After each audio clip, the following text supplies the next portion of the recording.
What if one company knew everything about you? Not just your browsing history, but your health records, your travel, your deepest secrets? And what if this data, woven into complex algorithms, decided your fate? This isn't science fiction. It's the unsettling reality of Palantir, a company born with a luminous promise, now casting long, algorithmic shadows across our world. Palantir emerged from Silicon Valley with a compelling vision: to use data to reveal hidden truths and prevent chaos. Co-founded by Peter Thiel and seeded by the CIA's In-Q-Tel, its name, inspired by the seeing stones of Lord of the Rings, hinted at its ambition to decipher immense datasets. Early narratives painted a picture of algorithms, saving lives, helping governments connect unseen dots, uncovering fraud, dismantling criminal networks, and identifying invisible threats. Engineers spoke of ethics, and its tools seemed like extensions of the human mind, promising a safer, more transparent future. But beneath this idealistic rhetoric, a silent tension brewed.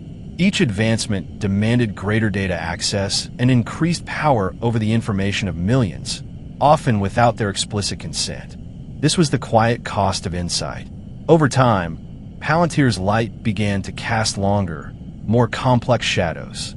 It became indispensable to security agencies, militaries, and surveillance systems. In March 2025, a U.S. executive order mandated federal agencies to share unclassified data, positioning Palantir as a primary vendor.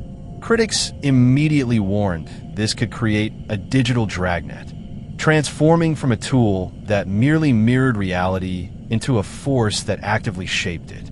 Consider their recent expansion, centralizing vast personal information without consent, raising alarm bells about privacy and civil liberties. Palantir rebutted claims of unlawful surveillance, citing granular security protections. But do these truly safeguard your data?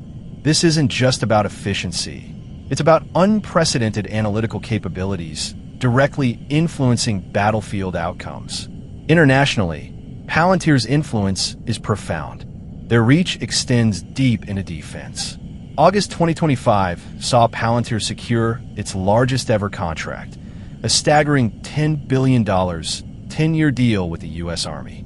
They renewed a 3-year contract with France's intelligence agency, DGSI, in December 2025, providing critical support during the 2024 Olympic and Paralympic Games. This integrates its Army Vantage platform, consolidating countless legacy systems. This followed a nearly $800 million agreement with the Department of Defense for advanced AI solutions in May 2025. Perhaps most controversially, the company has been deeply embedded in Ukrainian operations since 2022, providing targeting support for strikes and mapping Russian movements. This is where the abstract world of data directly intersects with life and death decisions. Closer to home, in November 2023, NHS England awarded Palantir a 7-year, £330 million contract for a federated data platform to link real-time data across hospitals. The promise? Better patient care. The reality? Widespread criticism and protest from medical professionals in 2024 worried about patient data privacy and the commercialization of sensitive health information. Imagine your most personal health details linked and analyzed by a private corporation. Then there's immigration, a renewed $30 million contract with U.S. Immigration and Customs Enforcement, ICE, in April 2025, with civil liberties advocates raising concerns about potential human rights violations, inherent bias, inaccuracies, and lack of oversight. Former Palantir employees even expressed deep concern in 2025 about their software's use by ICE. Continues its role in tracking real-time migrant movements, prioritizing targets, and accelerating deportations using biometrics, travel records, and geolocation data. Palantir's Immigration OS has been a focal point of criticism. It doesn't stop there. In November 2024, Palantir was in talks with the UK Ministry of Justice, proposing technology to calculate prisoners' reoffending risks by aggregating data on factors like income and addiction. Can an algorithm truly predict human behavior? And should it determine someone's future based on a score? This brings us to the most profound criticisms: Palantir's opaque models and their propensity to reinforce existing biases, predictably targeting racial minorities. This program was shut down in April 2019 due to civil rights group backlash. When human decisions rely blindly on opaque models, anything that doesn't fit the data simply ceases to exist. Their predictive policing applications have faced persistent backlash for leading to discriminatory practices.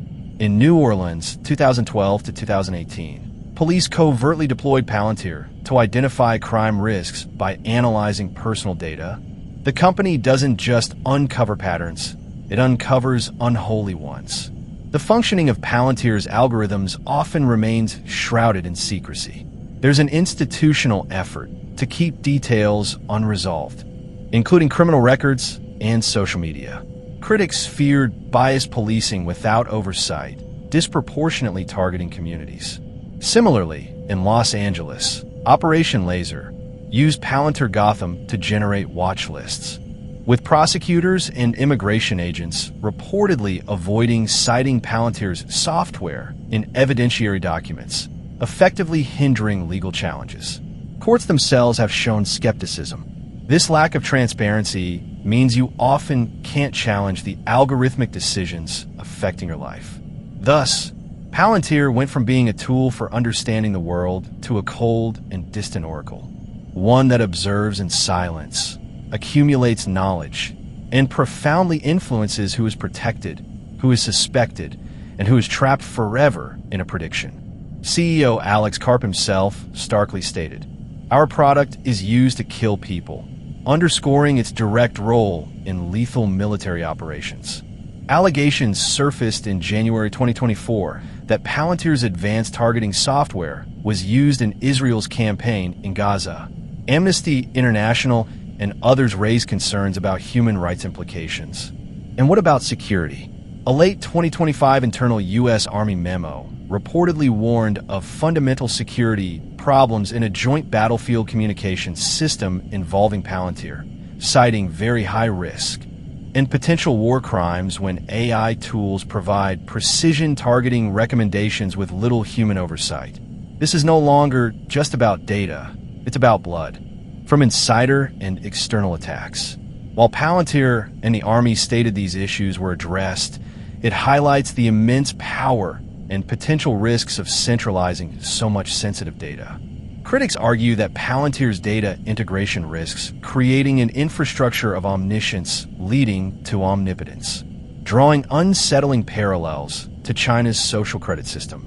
Consider their proprietary control.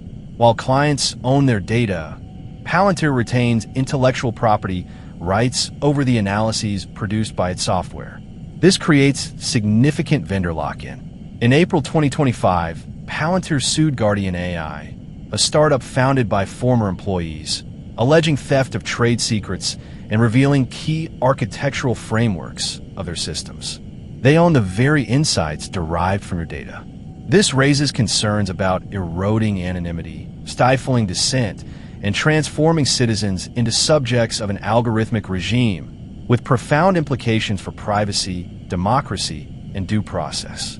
Palantir has actively lobbied for reforms to U.S. privacy laws, arguing current regulations hinder AI innovation. But are these efforts genuinely advancing the AI ecosystem, or are they designed to consolidate market position and suppress competition? By making data access easier for them? Even the Swiss Army rejected collaboration due to concerns over data sovereignty and inability to audit Palantir's code under the Cloud Act, highlighting persistent transparency issues.